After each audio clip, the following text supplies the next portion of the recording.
Hi everyone. आज होता Sunday आणि आजचा दिवस माझ्यासाठी थोडा वेगळा होता कारण पहिल्यांदाच मला वृद्धाश्रमात जाण्याची संधी मिळाली.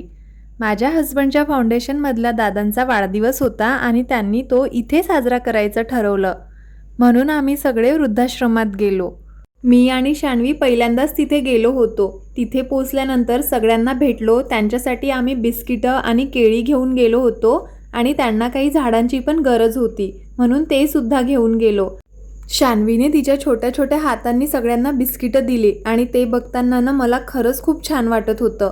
त्यानंतर आम्ही केक कट केला आणि सगळ्यांनी मिळून तो क्षण आनंदाने साजरा केला.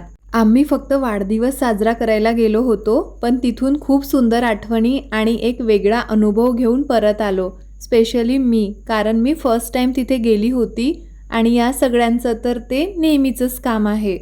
वृद्धाश्रमात गेल्यावर मला जाणवलं की कधीकधी प्रेमाने बोललेले 2 शब्द आणि थोडासा वेळही कुणासाठी खूप मौल्यवान असतो. मला अजून एक गोष्ट तिथली खूप आवडली होती. तिथला पूर्ण परिसर खूप साधा पण खूप शांत. आजूबाजूला झाडं, मोकळी जागा आणि वरून हायवेवरून गाड्या जात होत्या, पण तरीही तिथे वेगळीच शांतता जाणवत होती.